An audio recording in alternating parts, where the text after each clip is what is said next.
14h-16h, Brigitte Lahaie, Sud Radio. Bonjour à tous, nous sommes ensemble durant 2 heures et nous sommes sur Sud Radio et il y a 2 mots qui reviennent sans cesse lorsqu'on évoque les relations humaines, c'est bien le consentement et l'emprise. Au fond, les deux sont sans nul doute un peu dépendants l'un de l'autre. Mais en tout cas, aujourd'hui, tout particulièrement, nous allons nous intéresser à l'emprise à l'occasion de la sortie du livre de Anne-Clotilde Ziegler qui s'intitule « Qu'est-ce que l'emprise ?» Alors c'est un livre très pratique qui sera notre fil rouge durant ces 2 heures et nous verrons quels sont les mécanismes de l'emprise et comment éviter de tomber sous le joug d'un prédateur ou d'une prédatrice d'ailleurs, parce qu'on a tendance un petit peu trop à utiliser ce terme au masculin et malheureusement il y en a aussi des femmes prédatrices. Bref, les relations d'emprise, elles existent dans tous les milieux sociaux mais également dans toutes les sphères de la société et malheureusement elles font bien des dégâts, notamment sur la confiance en soi.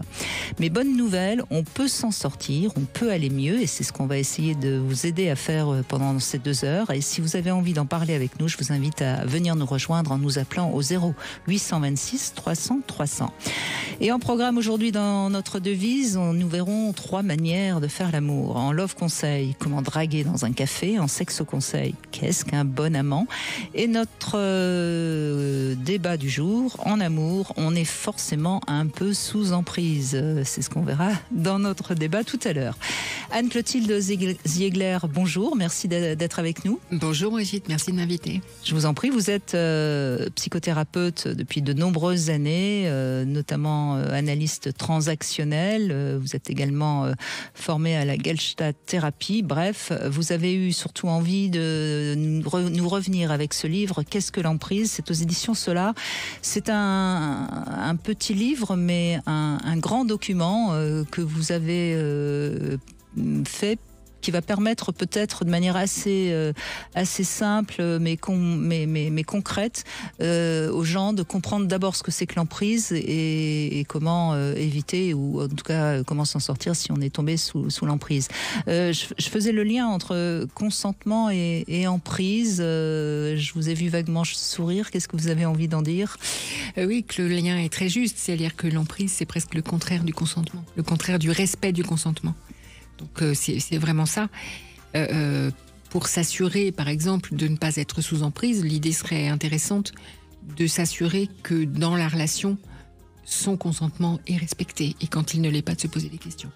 Voilà, dès qu'on sent qu'on n'est pas tout à fait consentante, c'est que quelque part, on est un peu sous emprise. Et c'est valable forcément quand il y a un rapport de pouvoir très souvent et c'est valable en amour, c'est valable aussi dans le travail, c'est valable dans la famille et on n'en parle peut-être pas assez notamment dans la famille des relations d'emprise, je trouve. Oui, c'est vrai que c'est assez peu documenté. Christelle Petit-Colin a écrit un livre qui s'appelle Enfant de manipulateur qui est fort bien fait. Il m'arrive, parce que c'est pas le premier que j'écris sur le sujet, il m'arrive d'en parler, mais voilà, parmi les autres situations d'emprise, et en effet, on n'en parle pas assez. Ça fait bien du dégât, et ça fait le nid, le lit, ça prépare en quelque sorte, ou ça ouvre le risque d'avoir par la suite, dans sa vie d'adulte, des relations d'emprise. Parce que le fait d'avoir grandi dans cette dimension-là fait qu'on voit moins ce qui se passe et qu'on est plus habitué à ce que précisément on ne respecte pas son consentement, ses besoins. Vous voulez dire donc que quand on enfant, forcément on est sous l'emprise de ses parents de toute façon, d'une manière ou d'une autre, et si ses parents ne sont pas forcément toujours bienveillants, forcément on subit l'emprise de plein fouet et ça nous habitue, si je puis dire, c'est exactement ça. À être sous emprise. C'est exactement ça. Ce dont on a l'habitude, on le remarque moins ou on ne le remarque pas ou on le considère comme normal. Les théoriciens de l'attachement disent que, hommes comme femmes, nous avons tendance à reproduire dans nos relations amoureuses le même type de relation que celle qu'on a à notre mère. Donc si maman était prédatrice, jalouse, malveillante, je vais avoir tendance à choisir des partenaires qui vont, je dirais, me permettre, et j'expliquerai pourquoi me permettre, de revivre ça. Me permettre parce que, comme dans toutes nos répétitions dans la vie, nos répétitions sont des tentatives de guérison. C'est-à-dire que nos répétitions sont l'occasion de sentir à nouveau, nous en parlions, les émotions que nous avons contenues, jusqu'à ce que nous réussissions à les laisser nous traverser jusqu'au bout, à vider le réservoir des émotions contenues. En guérir, bien sûr, bien sûr. Donc toute répétition est une tentative de guérison. Maintenant, j'ai dit tentative, c'est-à-dire que parfois, quand la tentative échoue, en fait, ça augmente le trauma. Oui, et c'est pour ça qu'on dit toujours que lorsque on répète quelque chose qui nous fait souffrir, qui ne nous convient pas, eh bien il faut comprendre qu'en fait on répète quelque chose qui nous a blessés durant l'enfance et que c'est en cherchant la source, si je puis dire, qu'on comprendra. Alors c'est en cherchant la source, oui, souvent, quelquefois la source elle se donne pas, donc il faut faire sans, et puis surtout en allant au plus profond dans l'émotion qui se donne à ce moment-là, et en suivant le fil de l'émotion, et puis en acceptant par moments de s'écrouler pour hurler ce qu'il y a à hurler, pleurer ce qu'il y a à pleurer. Alors vous dites l'emprise est une relation de pouvoir et de domination alimentée par la fascination et la peur suscitée chez la proie, parfois aussi par l'impossibilité objective de faire autre chose que de se soumettre. Oui. C'est une jolie définition et je crois que dans cette phrase, tout est dit. Hein. Oui, absolument, c'est ça. J'aurais pu ne pas écrire un livre, mais juste écrire une phrase. Pas ce que je voulais dire. Non, mais c'est vrai, vous avez raison. Oui, c'est la base. C'est une relation de pouvoir, c'est une relation de domination.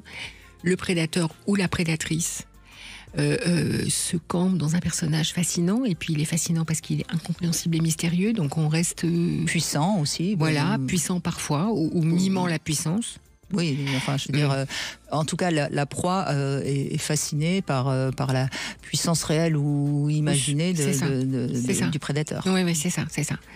Oui. Et donc, se trouve comme la souris face au serpent. Hein, exactement, ou le lapin dans les phares. Hypnotisé, etc. Ouais. Vous parlez aussi des 3 phases. Hein. Première phase, c'est une phase de séduction. Oui. Sinon, c'est comme l'escroc. Hein. S'il n'est pas aimable, on ne se fait pas escroquer. Exactement. Ensuite, le ferrage, c'est-à-dire que là, on est déjà mal barré. Hein. Après le ferrage, on est mal barré. Le ferrage, la définition du ferrage, c'est tout acte relationnel, conjoint, qui ne permet plus à la proie de s'échapper sans y laisser des plumes. Donc toutes sortes de plumes, des plumes financières, des plumes en termes de prestige personnel, de réputation, etc. Et puis... Oui, on aura déjà des dommages collatéraux. Exactement. Et puis les plumes, j'ai envie de dire, majeures, sont les enfants, en fait. Hein. Quand il y a des enfants dans un couple, partir et risquer de perdre ses enfants, c'est bien évidemment quelque chose qui est extrêmement compliqué à faire. C'est super douloureux. Oui. Et puis ensuite c'est la destruction, et donc là on perd l'estime de soi, la confiance en soi, et c'est pour ça que c'est parfois si difficile de s'en sortir de ces griffes du prédateur. Exactement. Et de se reconstruire. Exactement, c'est-à-dire que voilà, séduction, ferrage, destruction, plus exactement alternance destruction-séduction, parce que quand la proie fait mine de partir, le prédateur repart dans des manœuvres de séduction. Et puis au moment où la proie, en général c'est à ce moment-là qu'elles arrivent au cabinet chez moi, au moment où la proie est prête à partir, elle est dans un tel état qu'il va falloir qu'elle mène un des combats les plus difficiles de sa vie en ayant la moitié, si ce n'est le quart, des moyens qu'elle a d'habitude, des moyens psychiques, des moyens en termes d'estime de soi, d'énergie, etc. Donc j'ai coutume de dire, c'est pas pour caresser les gens dans le sens du poil, que les gens qui s'en sortent, quelque part, ils sont héroïques. Oui, et surtout que souvent, on a un peu fait le vide autour de soi. Enfin, et le prédateur a fait le vide, parce que c'est beaucoup plus facile d'assurer son emprise sur une personne isolée qui n'a plus personne pour lui dire « mais c'est pas normal ce qui se passe là ». Voilà, donc en effet, quand on a quasiment plus de ressources, dans certains cas les plus extrêmes, le prédateur s'est aussi arrangé pour que la proie n'ait plus de moyens financiers. Donc de nos jours, quand on n'a pas un sou, je vois pas comment on fait pour vivre. Voilà, donc les enfants sont captifs, il y a plus de sous, il y a plus d'amis et il y a plus d'estime de soi. C'est compliqué de partir. Et il y a plein de gens qui le font, mais c'est très compliqué. Bien sûr. Ce qu'il faut dire aussi peut-être, c'est que je crois que c'était le propos d'un Love Conseil en début de semaine. Quand on rencontre quelqu'un, nous on est souvent aveuglés, hein, c'est normal. Bien sûr. Mais peut-être que c'est pas mal de temps en temps de demander aux amis, aux proches, s'il n'y a pas un petit truc qui cloche, parce que c'est eux souvent qui repèrent, hein, mieux que nous. Hein. C'est très juste, oui, absolument. Alors le truc, c'est de demander aux amis, demander aux copines, qu'est-ce que tu en penses ? Et puis aussi de se promettre à soi-même d'ouvrir les oreilles. Parce que de temps en temps, les copines disent il y a un problème, mais on les entend pas. On n'a pas envie de les entendre. Oui, ben, bien sûr, on est aveugle et sourd en plus quand on est amoureux. Bah, dites donc. Hein. Bref. Et puis dans ce livre, vous donnez les signes qui permettent de reconnaître un prédateur ou une prédatrice. Alors, il y en a des signes. Hein. Franchement, oui, ils sont tous microscopiques. Le problème, c'est que si dans la relation amoureuse, notamment, mais pas que, mais si dans la relation amoureuse on attend l'homme ou la femme parfaite, autant se faire nonne ou moine tout de suite, parce qu'on ne trouvera pas. Et donc la difficulté, c'est de discerner quel est le défaut qui, ma foi, est un défaut humain et soi-même on n'est pas parfait, et quel est le défaut qui est un drapeau rouge, un red flag comme on dit en anglais. C'est compliqué. Et les drapeaux rouges, ils se voient à l'extérieur. Et puis c'est aussi dans le ressenti personnel. Oui, parfois il y a une petite voix intérieure qui nous dit oh ça il y a quelque chose qui cloche. Ouais, ça cloche. Entre les paroles et les actes. Moi je dis souvent qu'il est intéressant toujours de questionner aussi bien un ami ou un amoureux ou éventuellement une relation professionnelle, questionner sur les amis qu'il a, et quelqu'un qui n'a pas du tout d'amis, c'est pas très bon signe. C'est pas très bon.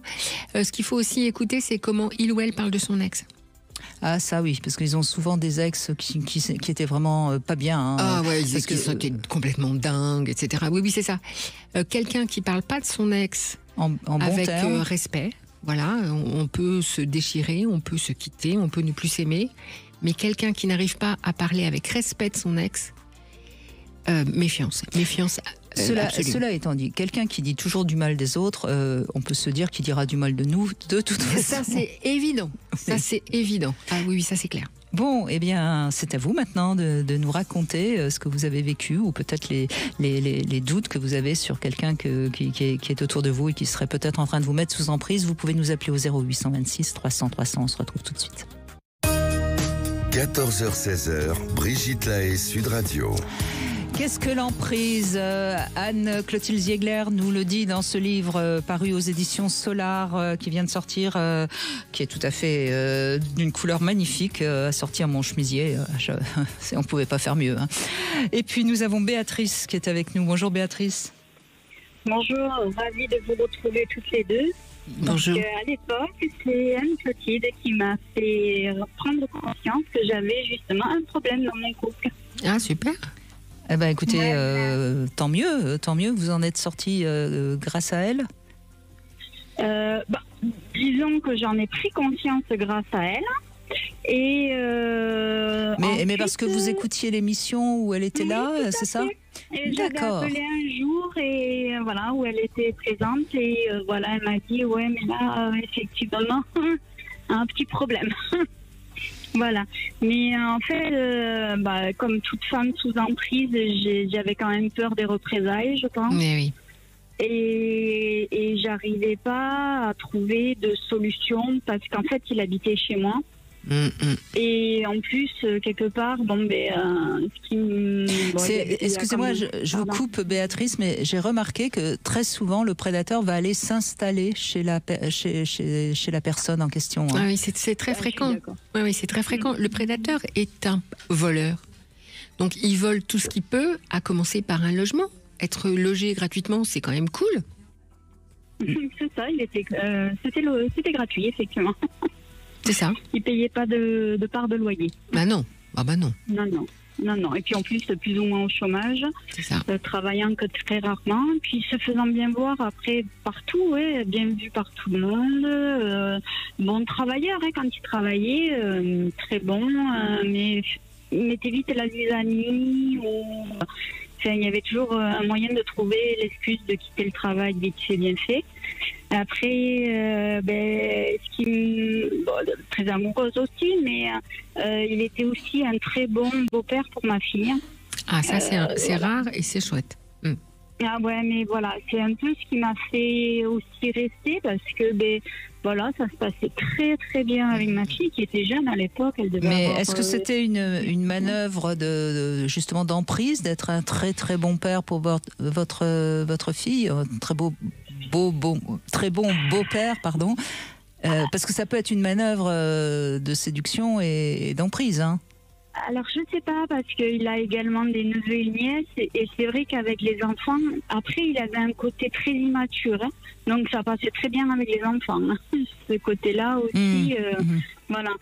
Je suis pas sûre que ce soit vraiment une manœuvre. Il aimait beaucoup les enfants, et tous les enfants, ça passait très bien avec. Hein. C'est ça qui est quelquefois confondant avec les prédateurs, c'est qu'ils sont complètement dysfonctionnels sur des tas de zones, et puis il y a un endroit où ça fonctionne bien et où du coup la proie se dit c'est pas possible que quelqu'un qui soit aussi chouette, par exemple avec les enfants, soit par ailleurs aussi destructeur. Et donc ça fait douter, et puis voilà, si votre fille était attachée à cet homme, c'est compliqué ensuite de partir.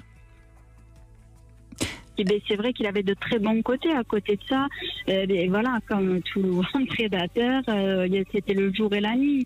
Il y avait, voilà, pendant un temps, tout allait très très bien, et puis tout d'un coup, voilà, j'étais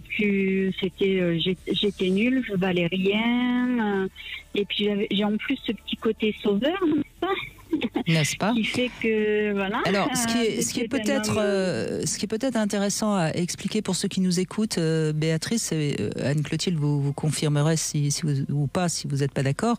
Peut-être dans ce que vous dites, parce qu'on entend quelqu'un d'assez immature, je pense que c'est sans doute quelqu'un qui manquait d'estime de lui et qui était obligé de vous rabaisser pour se sentir exister.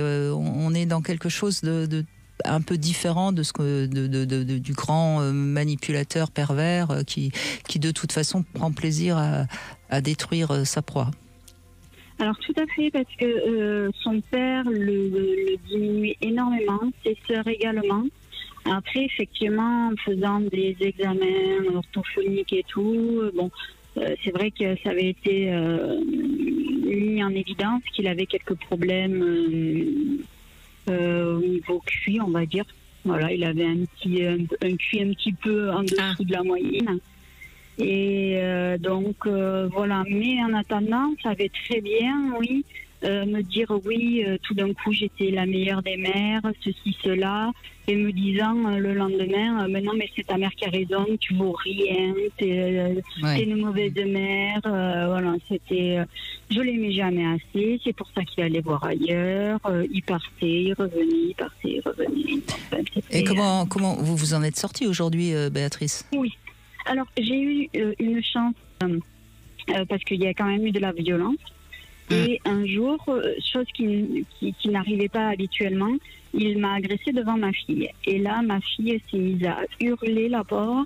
Normal, il m'a quand même agressé avec un gros couteau de cuisine.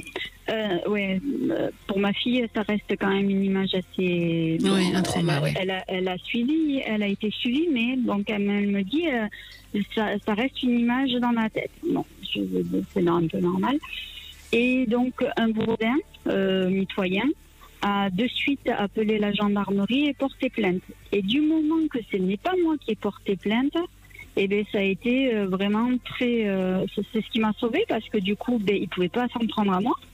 Et oui, et ça remet de la loi hein, dans la... Oui. Voilà, c'était pas moi qui avais fait la démarche, et en même temps, pourtant, lors du procès, ils ont quand même, ce que j'ai trouvé un peu bizarre, c'est qu'ils ont dit que c'était le voisin, ils ont donné le nom du voisin. Par chance, ils savaient pas le nom des voisins. Oui, c'est en effet une chance. Parce que sur le coup, moi, je l'ai mal vécu pendant le procès, parce que je me suis dit, mais mince, et s'il s'en prend au voisin maintenant, on fait quoi? Enfin, voilà, sur le coup, j'ai eu un peu de mal, et j'ai fait un cadeau à mes voisins pour les remercier, en leur disant, mais en même temps, c'est qu'un petit cadeau, parce que vous m'avez sauvé la vie, et ce petit cadeau ne vaut rien à côté de ce que vous avez fait pour moi, quoi, parce que vraiment, je savais pas... je savais pas comment m'en sortir, franchement. Et pourtant, je suis passée plus d'une fois vraiment assez près de la grosse catastrophe, étranglée, cage thoracique. Ah oui, donc là, on est sur de la grosse violence quand même. Oui. Non, là, je retire ce que j'ai dit tout à l'heure. On n'est pas sur quelqu'un d'immature, on est vraiment sur quelqu'un qui a des gros problèmes et qui est un véritable prédateur. Oui. Ouais, sûrement quand même. Donc voilà, c'était combien de fois j'ai dû m'échapper. Il faisait exprès de libérer mon chien pour qu'il s'échappe dans l'intention sûrement qu'il ait un accident. C'était des fois, il me piquait les clés, il m'enfermait dans la maison, il piquait les clés et il me regardait derrière la porte en se marrant bêtement. Hein. Voilà, c'était... Non, mais c'est horrible ce que vous avez vécu, Béatrice. Ce qui est caractéristique, Béatrice, si je puis me permettre, avec votre permission, d'utiliser votre témoignage qui est glaçant pour illustrer quelque chose, ce que j'entends fréquemment, hein, c'est que vous commencez votre récit en décrivant une personne dévalorisée, pas forcément extrêmement maligne, voilà, ce qui nous fait penser que c'est un immature un peu pénible. Et puis vous terminez sur des actes de violence meurtrière qui tout d'un coup nous font relativiser notre jugement, enfin qui nous font réviser notre jugement. Et ça arrive souvent en fait que c'est comme si dans la pensée des proies, on relativisait ce qui se passe, on minimise ce qui se passe, et dans le récit, on minimise ce qui se passe, et puis tout d'un coup, voilà, on a des récits de menaces avec un couteau, de strangulation, c'est-à-dire de réelle mise en danger de votre vie, directe, par voilà, des scénarios de meurtre. Et là, tout d'un coup, on se dit, oh punaise, c'est pas ce qui était énoncé au départ. Ça, dans les récits que mes patients me font, c'est très très régulier. Au début, très régulièrement, je me dis oui, ah oui. Et puis voilà, ça va crescendo comme dans votre récit. Donc voilà, merci de pouvoir de nous permettre d'illustrer ça, souligner tout ça. Ouais. Merci beaucoup, Béatrice. Et puis on est rassurés, vous n'êtes plus avec cet individu. Et entre vous et moi, bravo. Merci en tout cas. On se retrouve dans un instant avec le Love Conseil, comment draguer dans un café. Et puis vous pouvez vous aussi prendre la parole au 0826 300 300. Brigitte Lahaie, Sud Radio, le Love Conseil. Eh bien, comment draguer dans un café, Anne-Clotilde Ziegler, c'est plus un love conseil pour les hommes, hein, quoique de plus en plus de femmes maintenant ont tendance à séduire, aller vers l'homme pour le séduire. Bon, en principe, dans un lieu où on est installé, c'est quand même assez facile, c'est plus facile d'accoster quelqu'un. Il n'y a que les grands séducteurs qui sont capables d'aborder une femme dans la rue et avoir quelques chances que leur discours fonctionne. Hein. Si vous êtes un petit peu timide, c'est même pas la peine d'essayer. En revanche, dans un café, si une femme est assise seule, sinon c'est que vous êtes totalement kamikaze, évidemment, elle sera obligatoirement obligée de vous écouter. Mais ce que je vous conseille, c'est de l'observer un tout petit peu attentivement avant de passer à l'action, parce que vous allez avoir des indices qui seront source de renseignements et qui vous donneront donc une piste. Par exemple, si elle est en train de lire, c'est vrai que les femmes lisent un peu plus que les hommes, même si elles lisent moins. Bon, vous pourriez, par rapport au titre de son ouvrage, trouver comment vous pouvez accoster, si je puis dire, cette femme. Par exemple, si c'est un livre actuellement en vente, tiens, j'avais envie de l'acheter. Est-ce que c'est aussi bien que ce qu'en disent les critiques? Si elle est en train en revanche de siroter un cocktail, vous pourriez lui demander son avis pour éventuellement choisir ce cocktail. La manière dont elle est installée aussi est significative. Si elle est tournée la tête vraiment vers l'entrée et qu'elle regarde sans arrêt l'entrée, c'est qu'elle attend quelqu'un, c'est pas la peine d'y aller. Vous êtes sûr de faire échec et mat. Si elle est plus cool, c'est peut-être possible, peut-être, voilà. Alors son style vestimentaire aussi indique beaucoup de choses. Elle indique son programme du moment.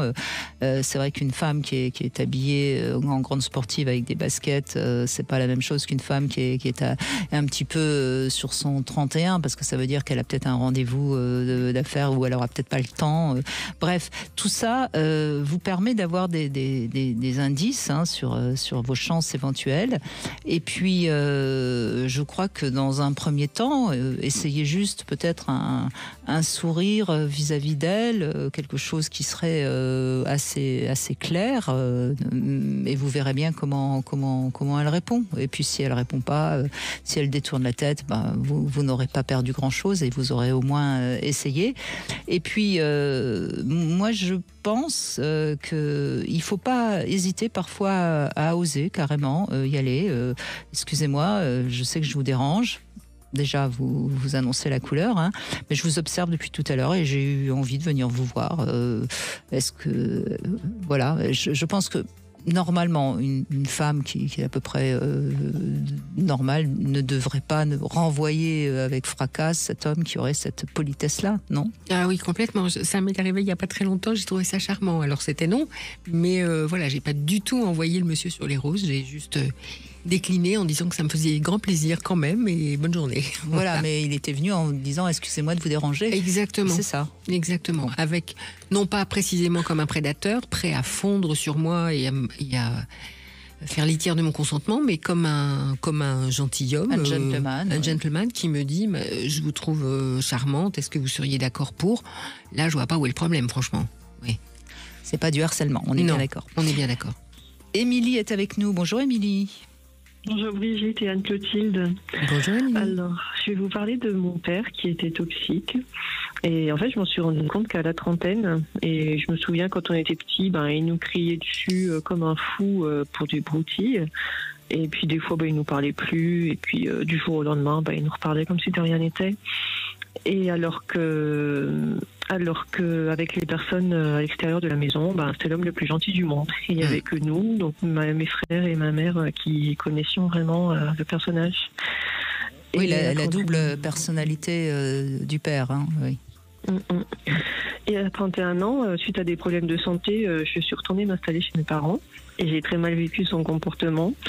Et sur les conseils d'une psychologue, j'en ai parlé à l'assistante sociale qui m'a mise prioritaire sur la liste des demandeurs de logement et qui m'a aussi conseillé d'aller voir SOS Violence Conjugale. Donc voilà ce que j'ai fait. Je me demandais un peu ce que je faisais là, mais voilà. Donc la dame de SOS Violence Conjugale m'a mise elle aussi prioritaire sur la liste des prioritaires des demandeurs de logement. Et elle m'a conseillé d'aller voir un thérapeute parce qu'elle trouvait que je parlais du comportement de mon père avec trop de calme. Donc voilà, aujourd'hui j'ai 37 ans et je vois le psychanalyste dont elle m'a parlé. Et je me rends compte que pendant longtemps, j'ai laissé les gens me manquer de respect, que ce soit au travail ou dans les relations amoureuses, mais pas que, j'ai aussi eu des bonnes personnes dans ma vie. Et j'ai pris conscience que si je laissais les gens me manquer de respect, c'est parce que j'avais pas de notion de limite ou d'amour de soi ou de respect de soi. Et ça, c'est très récent, je m'en suis rendu compte cette année en fait. Mais voyez, Émilie, ce qui est pire peut-être encore qu'un père qui serait tout le temps violent, c'est ce chaud et froid permanent qui ne vous permet pas de savoir à quelle sauce vous allez être mangé. Et ça crée un sentiment de peur, d'insécurité, et on devient toute douce, toute gentille pour que surtout ce soit pas une parole ou un acte qui révèle le dragon qu'il y a dans votre père. Oui, exactement. Pendant longtemps, j'ai été effacée et je disais oui à tout le monde pour faire plaisir parce que j'avais très peur qu'on me crie dessus, oui. Alors, et c'est que cette année que j'ai pris conscience que j'avais peur de me faire engueuler par les gens, notamment les gens qui avaient à peu près son âge, et que finalement, c'était pas le cas. Et je me rends compte qu'avec cette éducation, j'ai l'impression de déranger et de ne pas être aimée par les gens ou par lui, tout simplement. Et voilà, j'aurais aimé avoir vos conseils pour guérir de mon père. Oui, alors faites une psychothérapie. Ce que vous êtes déjà en train de faire, c'est-à-dire prendre conscience, mettre de la pensée sur ce qui se passe, comprendre ce qui se passe, est le premier pas fondamental. Ensuite, il y a quelque chose qui me frappe dans ce que vous dites, c'est j'étais trop calme. Et en fait, ce calme dont vous parlez, ça s'appelle la dissociation traumatique. Et donc, il y a là quelque chose doucement, avec douceur, avec un thérapeute compétent, formé, bienveillant, etc. Il est question d'aller retrouver ces moments de trauma pour pouvoir aller au bout de l'émotion et en rêve éveillé, dans des situations d'hypnose, retrouver ces situations-là pour changer le récit et pouvoir dire à votre père, voire lui hurler dessus dans les moments où, dans les souvenirs que vous avez de situations insupportables, de façon à pouvoir le remettre à sa place et reprendre votre puissance, et puis réaccueillir toutes les parties de vous traumatisées qui se font entendre à travers ce trou de calme. Bien vu pour la professionnelle qui a repéré ça. Oui, parce que Émilie, on en parlait hier d'ailleurs avec Michel Odoul, il y a 3 manières de réagir face à la violence. Soit on fuit, soit on se bat, soit on est hypnotisé. Et le calme dont vous parlez, c'est parce que vous avez... Alors on choisit pas, c'est notre propre personnalité, notre nature qui fait qu'on va aller vers l'une ou l'autre de ces solutions, et vous êtes mis dans une situation comme si vous étiez hypnotisé par le prédateur qui était votre père, et puis c'est devenu une seconde nature chez vous finalement maintenant, cette situation de pas faire de vagues, d'être calme, vous voyez ce que je veux dire. Et donc moi je vous conseille souvent dans ces cas-là, je vous conseille aussi de voir ce que vous pourriez faire par rapport au corps pour que votre corps puisse à nouveau se positionner. Alors je ne sais pas ce qui pourrait vous plaire, mais voyez, quelque chose qui va vous permettre de vous réaffirmer par le corps. Parce qu'il y a quelque chose qui... énormément de danse, justement, oui. Alors... Allez-y Anne, Clotilde, je vous en prie. Alors de la danse formidable, l'expression par le corps est bien. Maintenant, l'idée serait d'aller travailler avec le corps, donc par exemple avec les méthodes de Michel Odoul, par exemple avec une méthode un peu moins connue qui s'appelle la somato-psychopédagogie, que je connais bien parce que j'y suis formée, avec le yoga, ma visée thérapeutique, enfin en tout cas avec tout ce qui va vous permettre d'aller rechercher les émotions et tout ce qui est coincé dans le corps.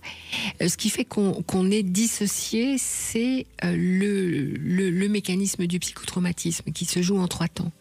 Dans un premier temps, advient une violence qui dépasse notre capacité à penser. Ce qui se passe est impensable. Du coup, le cortex s'arrête, on arrête de penser. Pendant ce temps-là, le stress continue de façon majeure, notamment avec l'adrénaline et le cortisol. L'adrénaline menace immédiatement notre vie, c'est-à-dire qu'elle menace directement notre cœur. Et le cortisol menace notre cerveau, parce que c'est à des doses phénoménales. Donc, le cerveau, comme un compteur électrique, disjoncte, c'est-à-dire dissocie notre cerveau émotionnel, notamment l'amygdale, qui déclenche nos réactions de stress et notre peur, et notre pensée. Et nous devenons dissociés, un peu comme des automates qui faisons les choses sans vraiment être à l'intérieur de notre vie, parce qu'émotionnellement, il y a une partie de nous qui n'est plus là. Et quand on vit chroniquement avec le traumatiseur, si je puis dire, en l'occurrence là avec votre père, la dissociation devient chronique, et comme dit Brigitte, c'est comme une seconde nature. Et là, il faut retrouver le trauma et aller rechercher toutes les parties de vous qui sont perdues dans les couloirs du temps, comme dirait Franck Lobvet, qui sont perdues, figées. Oui. À chaque fois que vous avez disjoncté devant le trauma. Mais je pense qu'il y a 2 pistes quand même que je peux vous donner, Émilie, et qui sont de toute façon valables. On en a parlé encore hier. Respirez, apprenez à respirer en conscience, comme on dit aujourd'hui, mais c'est une belle manière de revenir dans son corps. Et puis ensuite, travailler sur la symbolique de la colère. Qu'est-ce qui pourrait vous mettre en colère? Peut-être voir des films un peu violents et voir l'effet que ça vous fait. Je suis sûre que vous n'aimez pas les films violents, par exemple, comme par hasard. Parce que justement ça peut réveiller en vous des choses que vous avez été obligé d'étouffer quand vous étiez enfant. Oui, c'est ça. Avec parcimonie, mais en effet, c'est une autre façon d'aller rechercher les émotions. C'est à travers les films, les récits, etc. Oui, absolument. Merci beaucoup, Émilie, et allez-y, vous avez commencé le chemin. Il faut y aller maintenant. On fait une petite pause, on se retrouve dans un instant sur Sud Radio 0826 300 300. À tout de suite. 14h-16h, Brigitte Lahaie, Sud Radio. Nous parlons d'emprise aujourd'hui en compagnie de Anne-Clotilde Ziegler, psychothérapeute, autrice de ce livre « Qu'est-ce que l'emprise ?» aux éditions Solar, comprendre les mécanismes, s'en prémunir et en sortir. Et c'est grâce aussi à vos témoignages, qui sont malheureusement souvent nombreux quand on aborde ces sujets, à tel point parfois que je me pose la question, Anne-Clotilde Ziegler, est-ce qu'il y a de plus en plus de prédateurs aujourd'hui dans notre société Excellente question. Où est-ce qu'on en parle mieux ? En fait, je pense qu'on en parle parce qu'on les voit. C'est-à-dire que quand on regarde, par exemple, la définition de la famille dans le Code de Napoléon, avec le chef de famille qui possède et qui a tout pouvoir sur femmes et enfants, on peut imaginer que c'est propice à une relation d'emprise, voire même que c'est la définition même de la relation d'emprise. Aujourd'hui, on est quand même plus respectueux les uns avec les autres, on est aussi plus respectueux avec les femmes. La question du consentement devient une réelle préoccupation centrale dans nos vies. Et donc tous les gens qui sortent de la norme, on les voit. Voilà. Donc dans les sociétés qui restent très patriarcales, dans les pays où les femmes n'ont pas le droit de chanter, l'emprise et la perversion narcissique doivent se voir moins. Bien sûr, parce que c'est entre guillemets normal. C'est ça, bien exactement. Sûr, je comprends. Hélène, merci de témoigner, merci d'être avec nous. Bonjour. Bonjour Brigitte, bonjour Anne-Clotilde. Bonjour. Je vous remercie de m'accueillir sur votre antenne. Ben non, moi je vous remercie de témoigner parce qu'on a besoin de vos témoignages qui sont mieux que des longs discours, vous savez. Oui, alors disons que je vais commencer peut-être par le début. Qui a commencé très tôt, puisque j'avais un papa qui lorsqu'il avait bu, me tapait. Et ça a duré quelques années, à tel point que à 16 ans, vers les 16 ans et demi, 17 ans, je me suis mariée avec la personne que je fréquentais. Excusez-moi, mais votre mère, quand votre père vous battait, elle faisait quoi ? Elle n'était pas là, elle travaillait les week-ends.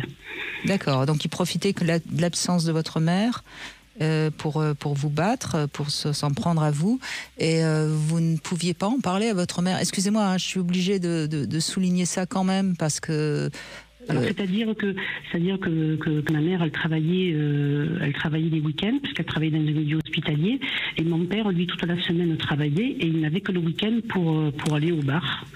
Oui, j'entends bien, mais pourquoi vous ne pouviez pas en parler à votre maman ? Sur le moment, j'avais 13, 14, 15 ans.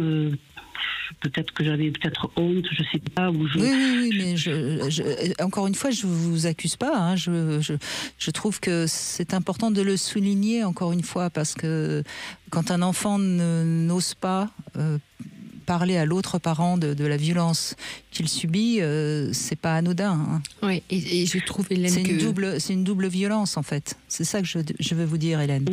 Oui, si vous voulez, ma maman, après, quand mon papa m'a frappé un peu plus que ce qu'il fallait et que j'en avais assez, en fait, je suis partie, j'ai fugué quelques jours, et en revenant, on avait pris la décision avec mon fiancé, enfin fiancé que j'avais présenté à mes parents, hein, que tout a été fait dans les règles de l'art. Il avait 20 ans de plus que moi, et on a décidé de se marier. Pour fuir la famille. Oui, littéralement, voilà, oui.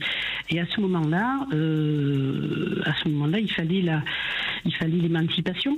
Oui. Donc, puisque j'étais pas majeure, donc c'est là que ma maman m'a dit.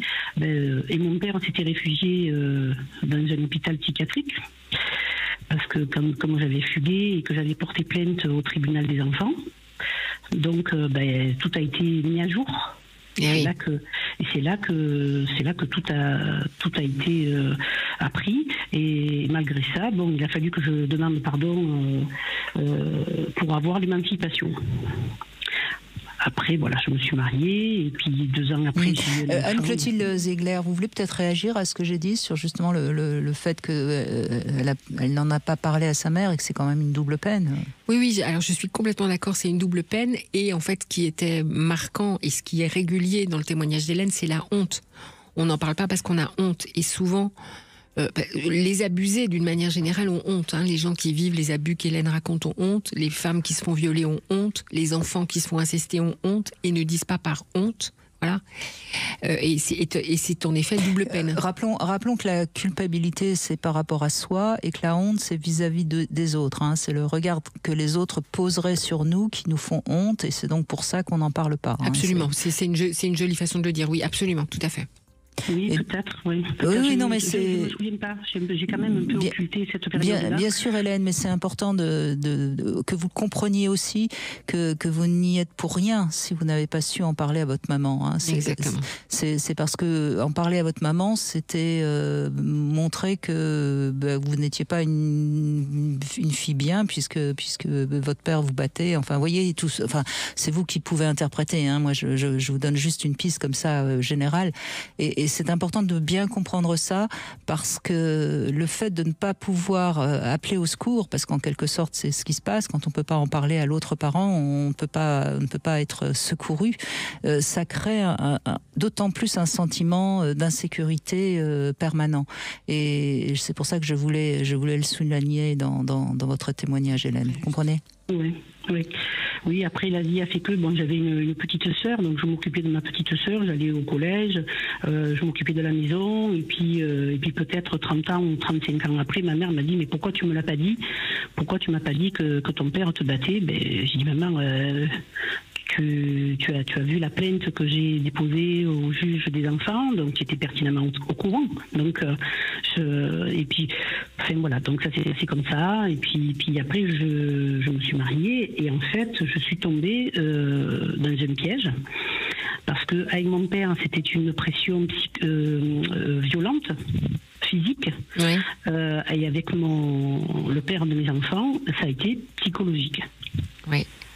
Voilà. Et c'est bien aussi, c'est même quelquefois pire. Voilà, c'est pire parce que vous n'êtes bon à rien, absolument à rien.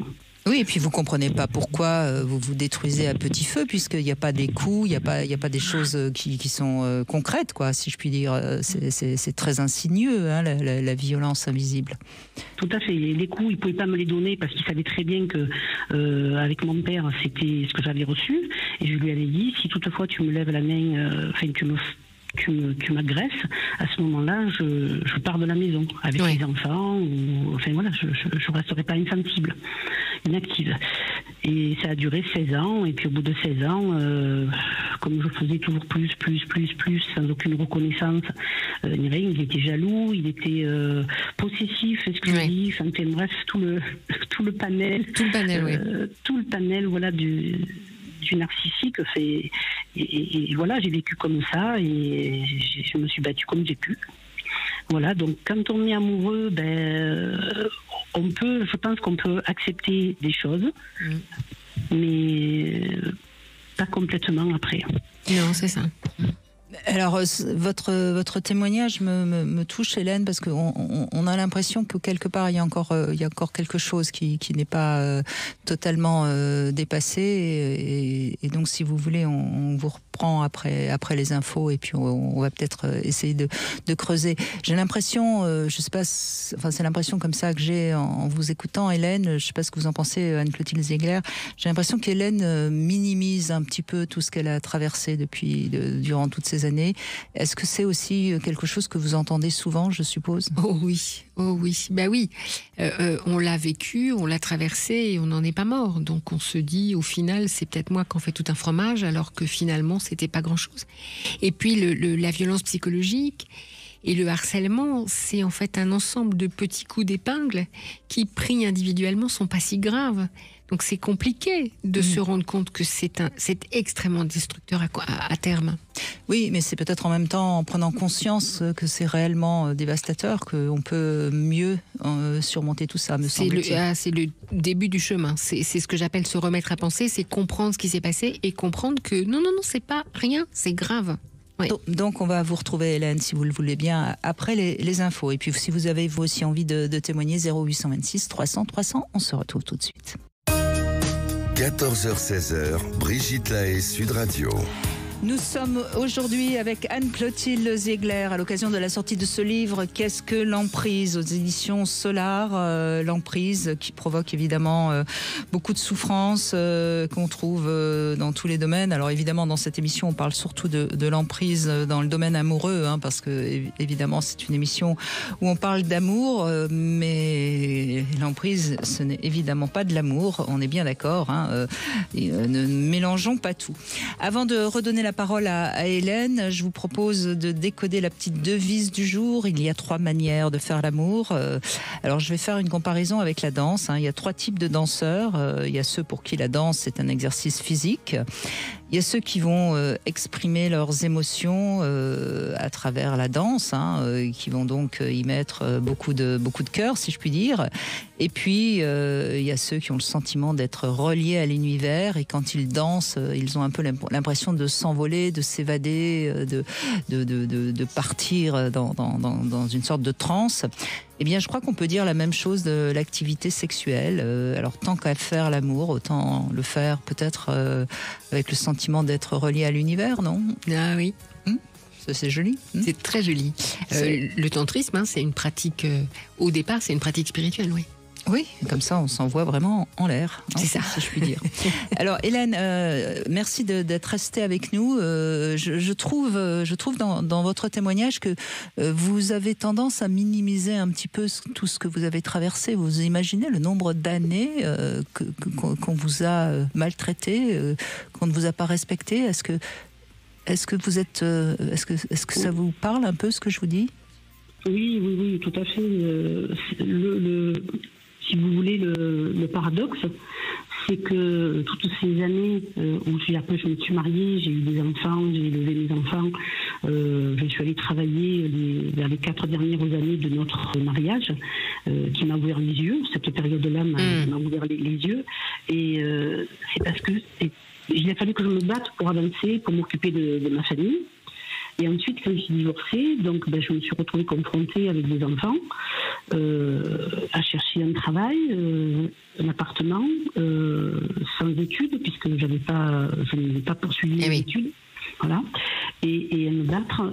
Et après, le temps a passé, a très très vite passé, et puis un peu l'euphorie aussi d'être un peu célibataire à des moments où je n'avais pas mes enfants. Enfin libre. Voilà, enfin libre. Là, j'ai connu, effectivement, j'ai connu l'amour, mais l'amour gentil, l'amour précautionneux, bienveillant, l'amour, voilà. Mais toute cette période-là a été occultée pendant plus de 30 ou 40 ans. Et aujourd'hui, il y a quelques années en arrière, je me suis fâchée avec ma mère, avec ma famille, parce que... ça me rassure, vous avez su être en colère contre les gens qui ne vous ont pas protégé. Tout revenait à la surface, et je me dis, mais pourquoi tant d'années après, pourquoi? Mais ça me pèse encore. Pourquoi quoi? Tant d'années après? Oui, tant d'années pour comprendre... Tant d'années après pour dire, aujourd'hui, je choisis ma famille, et ma famille, ce sont mes enfants. Parce qu'il faut que vous ayez suffisamment de force intérieure, donc que vous soyez suffisamment réparé pour vous laisser traverser par cette colère, et pour pouvoir enfin dire les mots d'une personne redevenue entière. Tant que les failles sont trop grosses, on n'y arrive pas. Et il faut quelquefois, des décennies pour se réparer. Pour tenir debout, en quelque sorte. Oui, exactement, pour tenir debout et pouvoir dire maintenant ça suffit. Oui. Voilà, donc je pense être arrivée... Bravo. Et en même temps, Hélène, quand on entend votre parcours, moi j'ai envie de dire chapeau, parce que quand même, vous partiez de loin, vous avez quand même réussi visiblement à bien élever vos enfants, vous êtes en bonne relation avec vos enfants. Oui. Donc ça montre que vous leur avez apporté ce qu'il fallait. Vous êtes une mère suffisamment bonne, ce qui n'était pas le cas de la vôtre. Vous avez su quand même travailler, vous avez su malgré tout tenir debout. Donc oui, chapeau, quoi. Oui, chapeau, vraiment. Vous voyez ? Oui, c'est ce que si vous voulez, c'est le symptôme de la feuille. Vous prenez la feuille, vous la divisez en deux, et vous dites qu'est-ce que j'ai fait de bien, qu'est-ce que j'ai fait de mal. vous voyez, qu'est-ce que j'ai raté, ou est-ce que et puis bon, toute seule, hein, je veux dire, je n'ai pas de soutien médical ou autre. Je ne suis pas suivie et j'essaie de. Mais je pense que il y a des moments où je ne dois pas penser de la meilleure façon. Voilà. Oui, c'est important aussi ce que vous dites, Hélène, pour tout le monde. Il y a en effet la possibilité d'aller voir un psy, j'en suis. Mais il y a un certain nombre de gens qui s'en sortent seuls avec toutes les ressources qu'ils trouvent. Et par exemple, pour toutes les personnes qui n'ont pas les moyens ou qui n'ont pas le temps d'avoir un suivi, c'est important qu'ils entendent que ça ne veut pas dire que c'est fichu. On peut s'en sortir aussi avec les émissions de Brigitte, les bouquins, les petites choses qu'il y a sur YouTube, les copains, les amis, les proches... Voilà, on peut s'en sortir et vous en êtes sorti. Et de quelle situation? Enfin, on vient de loin, quoi. Oui, parce qu'ensuite, le divorce a été très, très, très long et très tumultueux. Pourquoi j'ai l'impression que ça ne m'étonne pas? Non mais Hélène, peut-être aussi que dans votre enfance, avant la séquence violente du père, puisque si j'ai bien compris, c'était quand vous aviez 12, 13, 14 ans, enfin quand vous deveniez un petit peu femme, qu'il vous a violenté, c'est pas par hasard. Peut-être qu'avant, quand même, il y a eu une enfance relativement sereine, vous voyez, et qui donc vous a permis d'avoir cet élan vital à peu près intact en tant qu'enfant.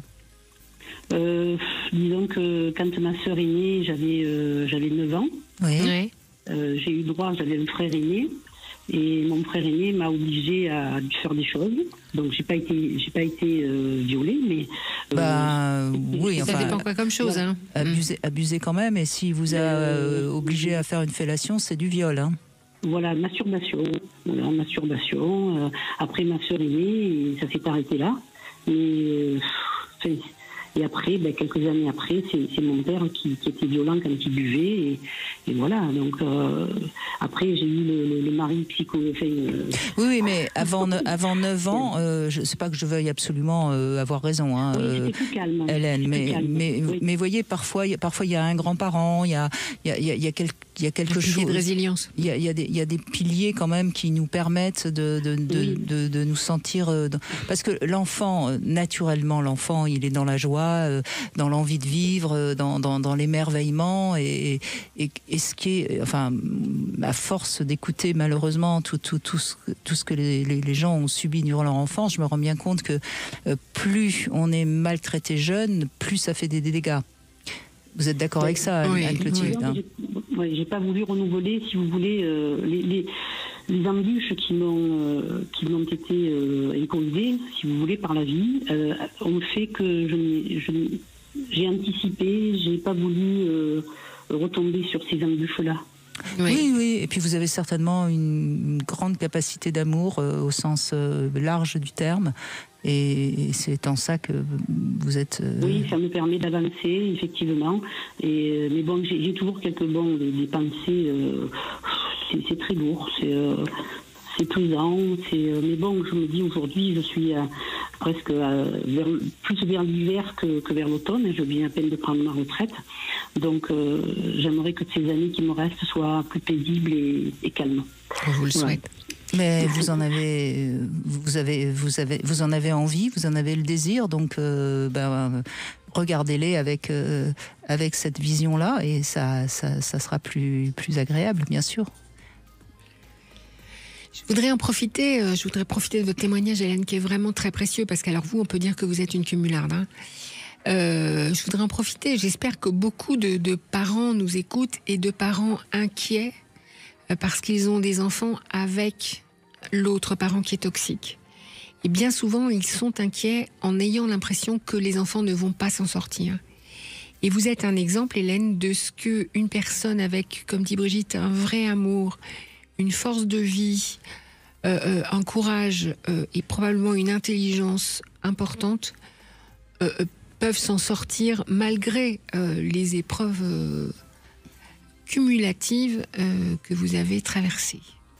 Oui, et puis on sait, hein, on a des chiffres aujourd'hui hein, de la maltraitance durant l'enfance, et malgré tout, on a quand même beaucoup de gens qui vont bien, donc soyons malgré tout positifs. Exactement. Nous, on est là juste pour, j'allais dire, éveiller les consciences, c'est-à-dire que bon, peut-être, comme chaque fois qu'on fait une émission sur ces sujets-là, il y a peut-être quelqu'un qui tout d'un coup réalise qu'elle est dans une situation dramatique et va enfin s'en rendre compte et pouvoir s'en sortir. Donc voilà. Mais heureusement, il y a quand même des tas de gens qui vont bien et qui s'en sont sortis. Et qui s'en sortent, absolument. Voilà. Et on peut se sortir de tout. Hein. Je crois que c'est bien aussi de le rappeler. Oui. Alors, pas toujours comme ça, d'un claquement de doigts, hein, mais on peut se sortir de tout. Et merci Hélène de votre témoignage. Merci beaucoup. On va faire une petite pause et on retrouve Tiffany dans un instant sur Sud Radio. 14h-16h, Brigitte Lahaie, Sud Radio. Anne-Clotilde Ziegler est avec nous. On parle de l'emprise à l'occasion de ce livre « Qu'est-ce que l'emprise » aux éditions Solar. Bonjour Tiffany. Bonjour Brigitte, bonjour Anne-Clotilde. Bonjour Tiffany. Bonjour. Alors vous avez vécu une relation avec un homme violent, hein, c'est ça ? C'est exactement ça. Je voulais peut-être faire le parallèle avec effectivement l'enfance. On a parlé avec Hélène tout à l'heure. Effectivement, l'enfance de mon côté a beaucoup joué dans cette relation-là. Pour parler uniquement de cette relation-là, en tout cas, elle a duré 2 ans et demi. Ça fait maintenant presque 10 ans que je m'en suis débarrassée. Mais c'est vrai que sur le coup, je pensais que je ne m'en sortirais jamais. Et donc, j'étais plutôt jeune, lui aussi. Et quand on est plus jeune, on a tendance à être dans un amour fou, dans un amour passionnel, dans un amour qui est sans raison. Et je trouvais ça plutôt grisant, en fait, excitant. Et de plus en plus, la jalousie s'est installée, tranquillement, timidement. Et la violence aussi, tout doucement, mais pas contre moi tout de suite. Alors bon, je me disais, il est impulsif, c'est pas de sa faute. D'ailleurs, c'est pas de sa faute est resté très longtemps. Ensuite, j'ai commencé à avoir de l'espionnage sur mon téléphone, dans mon ordinateur, dans la rue. Puis ça s'est transformé en menaces, en insultes aussi. Voilà, dès que je me maquillais un petit peu trop pour lui, dès que je m'épilais, dès que je mettais une tenue qui était un petit peu jolie, voilà, c'était forcément pour les autres. Il avait très peur que je le trompe. Donc, et ce qui est terrible voilà, dans la jalousie maladive, c'est que ça commence de manière très insidieuse, des tout petits trucs. Et donc on fait pas tout, on rassure l'autre, on dit mais non, exactement, je t'aime, t'inquiète pas. Et puis ça prend tout doucement de l'ampleur. Et c'est un peu comme la grenouille qu'on met dans la casserole d'eau froide et tout d'un coup, comme ça chauffe tout doucement, on s'en rend pas compte. Hein. Exactement. C'est pour ça, aujourd'hui, je me dis, bon, si quelque chose arrive comme ça, je dirais non tout de suite, mais ça n'arrive pas comme ça, malheureusement. C'est ça. Donc, et puis, vous avez parfaitement raison. Quand on est jeune, on ne sait pas que ça peut arriver. Donc, voilà, je veux dire, quand on est jeune, on a du mal à faire la différence entre la verroterie et les diamants. Hein. Oui, c'est ça. Et surtout quand on est isolé. Puis s'il est jaloux, c'est qu'il m'aime. Voilà. Quand on est jeune. Voilà, exactement. Exactement. Donc je me disais, plus il est jaloux, plus il m'aime, plus il y a de cris, plus il m'aime, plus il y a de violence, plus il m'aime. C'est ça. Et donc on est tombé dans un cercle vicieux d'hyper-contrôle, d'isolement pour ma part, parce que déjà que je n'avais pas de famille et en plus, du coup, j'avais plus d'amis. Et puis on n'arrêtait pas d'arrêter la relation, de la reprendre, d'arrêter de la reprendre. Enfin, c'était du grand n'importe quoi. Et je pense que il y avait d'un côté comme de l'autre une espèce de dépendance au drame, à l'adrénaline, du fait des crises, etc.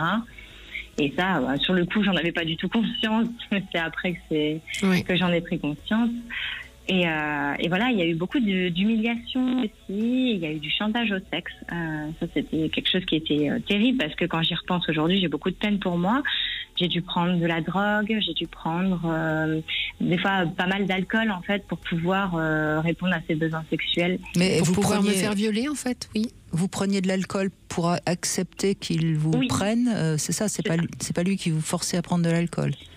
Non, c'est plutôt moi. Parce que sinon ça a donné une crise et j'avais pas envie de subir pendant plusieurs jours des crises. Alors du coup, voilà ce que je faisais. Vous y passiez, oui. C'est ce que j'appelle le viol par harcèlement. Parce que c'est typiquement accepter de faire l'amour quand on n'en a pas envie, ça porte un nom, hein, celui de viol. Tout tout à fait. C'est toujours bizarre de mettre ce mot Oui, je sais. dessus. Et ça fait reprendre conscience de certaines choses. Exactement. Mais merci.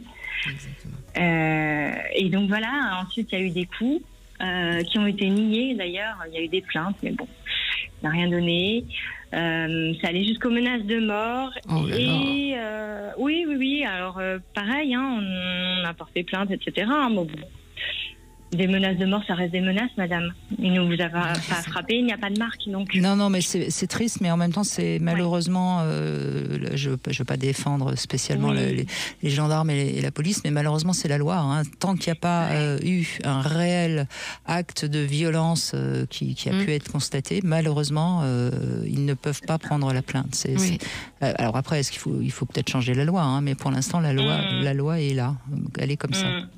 Et je trouve que c'est décourageant pour les autres femmes, même si je n'ai pas envie de vous décourager, toutes les femmes qui nous écoutent aujourd'hui, il faut y aller quand même, il faut quand même en parler, il faut sortir et il faut le dire. Mais c'est vrai que, bon, à un moment donné, malheureusement, ça a empiré. Donc voilà, j'ai fini par avoir un couteau sous la gorge, c'est là que je me suis réveillée, quoi. Oui. Et Dieu soit loué, vous vous êtes réveillée. Et ça n'a duré, entre guillemets, que 2 ans. Mais oui, vous décrivez une vraie, grosse, bonne relation d'emprise, bien toxique comme il faut. Oui, c'est ça. Et je me dis, qu'est-ce qui m'intéressait dans cette relation? Et j'ai réfléchi un petit peu et je me suis dit, mais en fait, c'était vraiment donc cette dépendance-là, on peut l'appeler vraiment dépendance, à cet amour, à ce drame, à cette adrénaline, et surtout aussi au bout de l'interdit. Parce que c'était quelqu'un qui se droguait, c'était quelqu'un qui se pensait au-dessus des lois, et il y avait une espèce de fascination. C'est ça. Voilà, c'est ça. Oui, mais en même temps, Tiffany, il faut bien comprendre une chose aussi, c'est qu'au début, c'était tout beau, il était certainement très amoureux, vous viviez quelque chose de tout à fait merveilleux, et puis après, tout doucement, comme je le disais de la grenouille, vous êtes tombé dans quelque chose, et il faut en effet ce moment où vous avez le couteau sous la gorge et que là, vous vous rendez compte que vous êtes en danger de mort, que vous vous réveillez, mais vous avez été endormi, si je puis dire, et c'est quelque chose que il faut vraiment comprendre que ça fait partie de la nature humaine. On se laisse un petit peu, comme je dis souvent, il est plus difficile de quitter que de rester. Hein, oui, c'est clair. Donc soyez indulgente avec vous. Vous êtes, ce qui vous est arrivé, c'est classique. Hein, c'est pratiquement toujours comme ça que ça se passe. Et heureusement, vous vous êtes réveillé et vous êtes en vie. Mais malheureusement, toutes ces femmes qui tous les ans passent de l'autre côté, elles se sont pas réveillées. Elles se sont pas réveillées à temps, c'est tout. Malheureusement. Et votre témoignage permet peut-être à quelques-unes de se réveiller à temps. Je le souhaite. C'est ça, oui, complètement. Et je voulais, si vous me le permettez, souligner un point qui est important. Bien sûr. C'est que j'avais des croyances qui étaient profondes. Je vous ai dit au tout début que je venais aussi d'une famille où c'était compliqué et où j'ai appris finalement cet amour égale violence. Et c'est ça qui a fait aussi que j'ai cru des choses. J'ai cru que on ne pouvait pas m'aimer. J'ai cru que je ne pourrais jamais être heureuse. J'ai cru plein de choses comme ça négatives.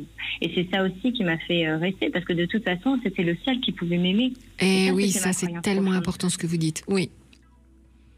Et donc, et voilà, et la croyance, comme je disais, que plus c'était violent, plus fort il m'aimait. Et j'avais quand même de la chance, moi, qu'on m'aime, moi. Parce à que ce point. Oui, c'est ça, à ce point. Ouais. Oui, c'est très, très important ce que vous dites, en effet. Et puis, d'une manière plus générale, vous parlez de passion. C'est vrai que c'est le genre de relation où on ne s'ennuie pas. On ne peut pas dire qu'on s'habitue et qu'on s'endort. Ça, c'est pas l'usure du couple, n'est pas vraiment la question dans ce genre de couple. En tout cas, merci, parce que ça met bien en relief aussi cette jalousie maladive qui peut aller jusqu'au crime. Oui. On le sait, malheureusement. Oui. Merci beaucoup, Tiffany. On fait une petite pause, on se retrouve avec le Sexo Conseil. C'est quoi un bon amant? Et puis, on accueillera également notre deuxième invitée, Valérie Séguin, qui vient de sortir un livre, Aller à la rencontre de son âme, aux éditions Larousse. À tout de suite. Brigitte Lahaie, Sud Radio, le Sexo Conseil. Alors, Anne-Clotilde Ziegler, voilà Love Conseil, Sexe au Conseil, pardon, tout à fait intéressant. C'est quoi un bon amant? Alors, vous connaissez sans doute ce dicton, hein, on est un bon coup pour certaines, un mauvais pour d'autres. Oui. Donc ça, c'est déjà important de le dire. Alors, il y a du vrai, ok, chaque femme ne cherche pas forcément les mêmes qualités chez un homme, mais j'aime bien aussi cette théorie, développée dans le Kama Sutra qui divise le pénis et les vagins en 3 catégories, les petits, les moyens et les gros.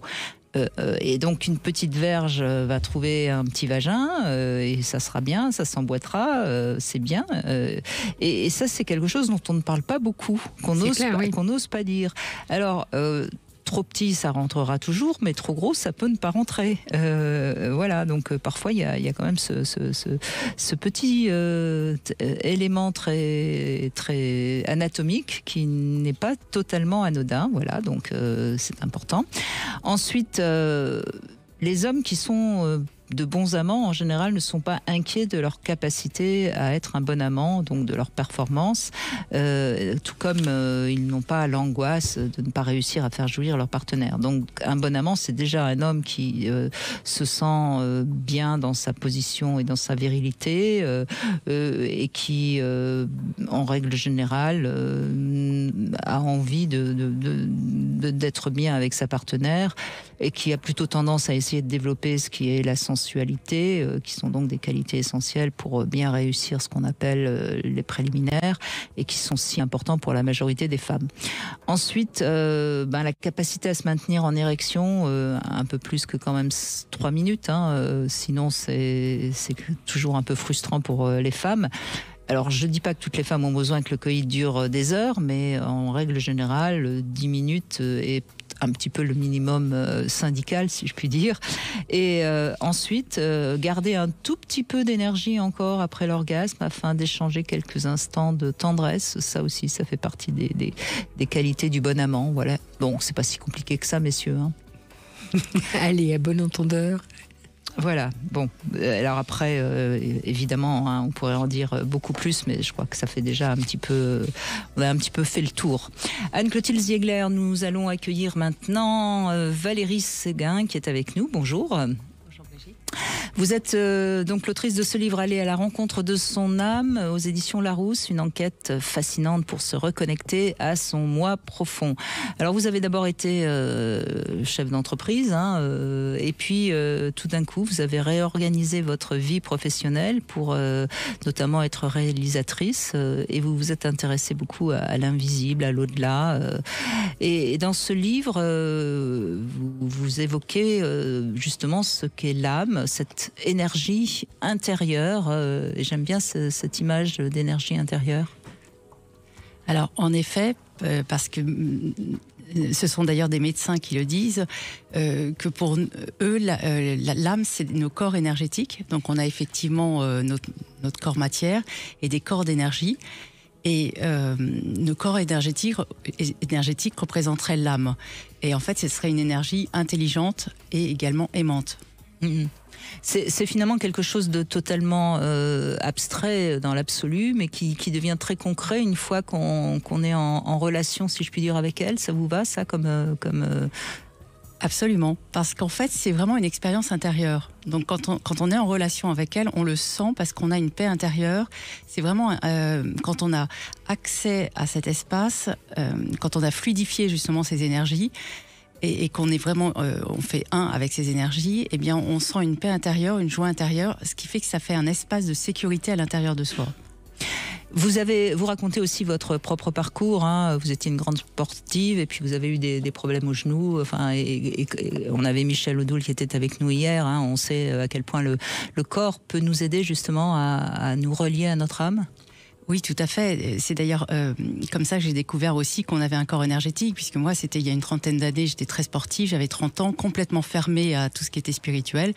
Et j'ai eu un grave problème de genou que la médecine classique n'arrivait pas à soigner. Et c'est une magnétiseuse qui m'a soignée parce que j'étais vraiment handicapée.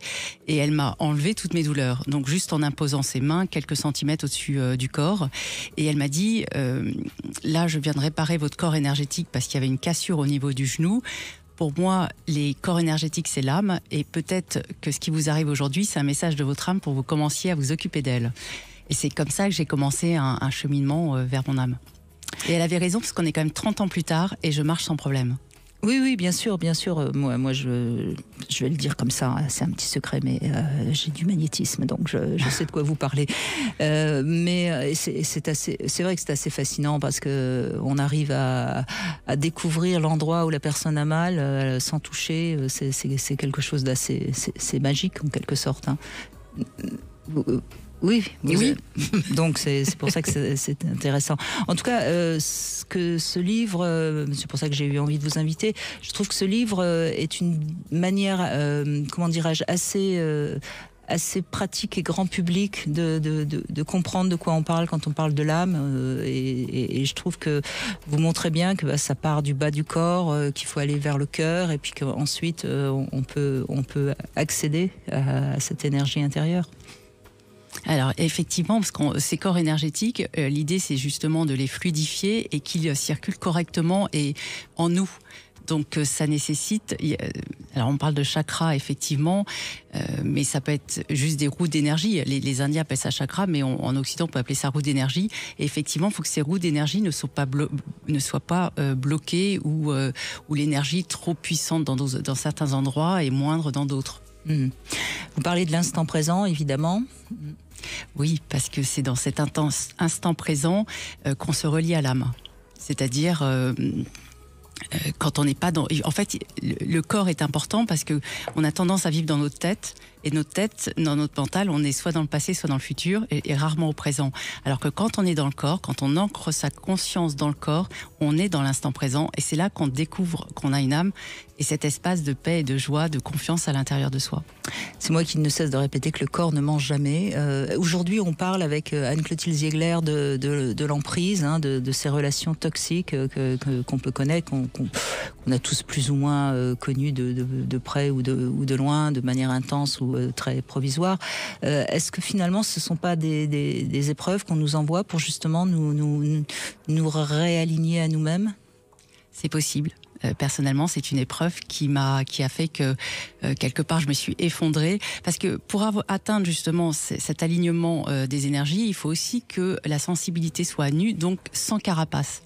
Et donc c'est important quelque part, moi c'est une épreuve qui a fait que je me suis effondrée, et ça a annulé toutes mes carapaces d'enfance. Il y a mon enfance. Et donc les épreuves sont parfois nécessaires pour finalement atteindre notre profondeur.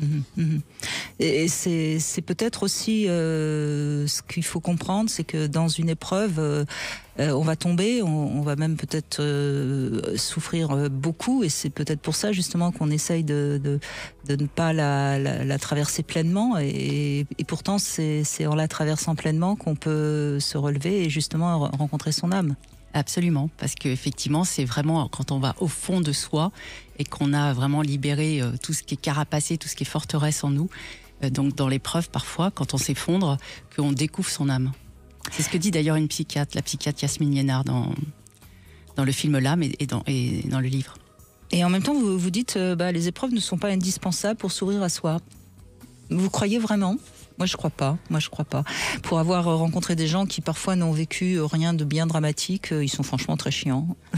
Je sais pas ce que vous en pensez, Anne-Clotilde Ziegler. Ouais, j'ai tendance à dire, comme votre invité, que c'est pas obligatoire, parce que c'est une vision de la vie un peu désespérante de se dire il faut en baver pour progresser. Non, mais en baver, enfin un peu quand même, non. Mais il y a une étude, alors sur quelque chose de beaucoup plus, j'ai envie de dire matériel. Il y a une étude en psycho qui est très intéressante, une étude longitudinale, dont la question scientifique était « Qu'est-ce qu'il faut comme enfance pour être un adulte heureux ?» La réponse a été « Quand on a une enfance effroyable, type orphelinat roumain, ou quand on a une enfance sans aucun problème, on n'est pas un adulte heureux. Pour être un adulte heureux, il faut une enfance à adversité moyenne. » Voilà, tout. Après, il faut calibrer ce que c'est qu'une adversité moyenne. Mais du coup, ça irait un peu dans votre sens, oui. Qu'est-ce que vous avez envie d'ajouter à ça, Valérie Seguin ? Il me semble aussi qu'aller à la rencontre de son âme, ça aide aussi dans nos relations, parce que ça permet effectivement de toucher notre sensibilité à l'autre. Ça permet aussi de développer, parce que l'âme, c'est aussi des messages, c'est aussi l'intuition. Justement, j'allais aborder l'intuition, évidemment. Mais l'intuition, elle est trompeuse pour certains. Si on n'est pas avec son âme, si c'est pas l'âme qui nous l'envoie, le message. Alors effectivement, vous avez raison. Désir et intuition, parfois, ça se confond. Hein. Oui, alors une intuition, effectivement, c'est quelque chose que d'autres... Alors moi, quand je parle d'intuition, c'est pas forcément un désir, c'est vraiment, par exemple, une nouvelle idée, une créativité, une prise de décision où on va avoir la réponse. Et ça, on ne l'aurait pas eu si on réfléchissait, en fait, avec notre mental. Et moi, par exemple, mes intuitions, ou les bonnes intuitions, je les ai quand je fais complètement autre chose. Par exemple, du sport ou autre chose. Ou dans la nuit, le matin, quand on se réveille, tout d'un coup, on a... Eureka. Voilà. Oui. Mais les scientifiques le disent, le Eureka, c'est toujours quand ils font autre chose, quand ils ne sont pas en train de réfléchir. Quand on se promène dans la nature aussi. Je trouve. Hein. Ouais. Comment l'esprit, justement, vagabonde. Et à ce moment-là, on a des choses qui arrivent de nulle part. Enfin, si, bien sûr. Ça montre bien qu'on a une autre intelligence en nous, cette intelligence de l'âme. Ouais, je vous regarde, Valérie Seguin. Vous avez un visage particulièrement serein, lumineux. Oui, c'est vrai. C'est le visage de l'âme, ça. Non, pourtant, vous êtes d'accord, Anne? Ah oui, Anne complètement. Clotilde, hein. Ah oui, complètement. Oui, alors, je vais finir par... dans mon film L'âme, il y a 3 mamans qui ont perdu des enfants et elles sont toutes lumineuses. Alors que c'est le plus grand drame de la vie. Absolument. Enfin, je veux dire, absolument. Et parce que l'amour, au sens large, les a sauvés, c'est ça? Trouver cette source d'amour en nous, parce que l'âme, c'est une énergie intelligente et aussi aimante, c'est une énergie d'amour au fond de nous. Et c'est pour ça qu'on a cette joie intérieure, en fait, sans raison extérieure. Et donc, quand on y a accès, eh bien, ça irradie de l'extérieur. Voilà. Et c'est ce message qui peut paraître impossible à entendre, mais c'est pourtant ce message-là que vous avez envie de transmettre, j'imagine. Que finalement, quoi qu'il nous arrive, si on est dans l'amour, on est lumineux. Oui. C'est une lumière, finalement, l'âme. Exactement. Et je crois que c'est une source d'espoir pour notre société actuellement. Oh. Oui, bien sûr. Mais pour ça, il faut sortir de la plainte, sortir du rôle de victime, se prendre, s'aligner et essayer de se conduire bien avec les gens qui sont autour de nous. Et si tout le monde faisait ça, le monde irait très très bien. Absolument. Mais c'est vrai que ça commence déjà par soi, en fait. C'est trouver cette source de paix, de joie à l'intérieur de soi. Si chacun faisait ça, ça changerait. Moi, je dis toujours, la personne la plus importante, c'est soi-même. Hein. Si on ne s'aime pas, on peut pas rayonner. Ouais, en effet. Vous parlez aussi de la physique quantique. On avait la semaine dernière justement Seymour Bruxelles qui insiste beaucoup sur la physique quantique, qui nous a démontré que tout n'était pas pensé et concret, et qu'il fallait notamment sur la relativité du temps, enfin sur toutes ces choses-là. La physique quantique étudie l'infiniment petit, et donc quelque part ils ont démontré qu'il existait des mondes invisibles. Et quand on parle de monde énergétique, enfin de ces corps énergétiques, effectivement, c'est des corps énergétiques qui sont liés à ces mondes invisibles. Et puis j'ai envie de conclure avec quelque chose que vous évoquez beaucoup dans ce livre, aller à la rencontre de son âme. Il faut accepter. Oui, c'est important, parce que je dirais qu'il y avait vraiment cette énergie d'amour et l'énergie d'acceptation. C'est peut-être les 2 grandes forces, les 2 grandes énergies. Parce que si on n'accepte pas, si on n'accueille pas ce qui arrive dans la vie, eh bien, on est dans la lutte. Et si on est dans la lutte, on n'est pas dans l'âme. Donc, en accueillant, en fait, en acceptant ce qui arrive, eh bien, et puis en plus, on n'est plus une victime. C'est pas pauvre de moi, c'est qu'est-ce que ça m'apprend? Et si peut-être, si notre âme est liée à un monde invisible, à quelque chose de plus grand, ça signifie que peut-être, s'il m'arrive ça, peut-être que je suis pas dans la bonne direction, j'ai peut-être quelque chose à apprendre de ça. Merci en tout cas Valérie Seguin, ça s'appelle Aller à la rencontre de son âme, c'est aux éditions Larousse et bravo pour ce message d'amour, d'acceptation qui sont évidemment des choses dont on parle beaucoup dans cette émission. Merci à vous. Merci de m'avoir accueilli. Anne-Clotilde Ziegler, on se retrouve dans un instant. Est-ce qu'en amour, on est forcément un peu sous emprise? Nous avons Ludovic et Gladys qui vont débattre de cette vérité ou pas avec nous. 14h-16h, Brigitte Lahaie, Sud Radio. Eh bien, Anne-Clotilde Ziegler, qu'est-ce que l'emprise? C'est le titre de votre livre aux éditions Solar. Le débat du jour, en amour, on est forcément un peu sous emprise. J'ai lancé ce thème parce que je trouvais que c'était intéressant. Évidemment, dans cette émission, on parle toujours d'amour. Et nous avons Gladys et Ludovic qui sont avec nous. Je ne sais plus qui est pour confirmer ce que ça, ou c'est qui? C'est Gladys? Gladys, oui, moi je suis pour. Vous êtes d'accord, hein, on est forcément sous emprise quand on est amoureux. Et Ludovic, vous n'êtes pas d'accord, hein? Non, tout à fait. Bonsoir, Brigitte. Merci d'être avec nous. Bonjour à tout le monde. Oui. Alors Gladys, allez-y. Comment vous allez convaincre Ludovic? Moi, j'espère pouvoir le convaincre, mais c'est vrai que quand on est vraiment très amoureux, on accepte beaucoup de choses. Déjà, on se sent très bien. On a vraiment l'impression d'être la plus belle, d'être la plus intelligente et tout, et d'apporter beaucoup de choses à la personne qu'on a en face de nous. On a envie vraiment de le porter, de dire oui. On se soumet finalement à l'autre. D'où le fait que quand on est en amour, on est un peu sous l'emprise de l'autre. C'est ça? Oui, pour moi, oui, ça a été comme ça, oui. Oui, Ludovic, vous n'êtes pas d'accord, alors dites-nous. Je trouve le mot emprise un peu fort, Brigitte. Je préfère parler de consensus, de compromis. La vie en couple, ou même avec des enfants, est souvent l'histoire aussi de compromis, faire durer un couple, et souvent aussi l'histoire d'arrangement, de consensus, de nouveautés également. Et c'est comprendre l'autre, bien sûr, mais il ne faut pas tomber dans une routine et dans une forme de soumission, parce que l'emprise, ça veut dire quoi? Est-ce que c'est psychologique? Est-ce que c'est sur un plan un peu plus coquin? Voilà, moi je pars du principe que la vie à deux, c'est Molière qui disait que vivre sans aimer n'est pas proprement vivre. Et moi je pars du principe que la vie, le bonheur dans la vie, c'est ce que l'on est, ce que l'on a.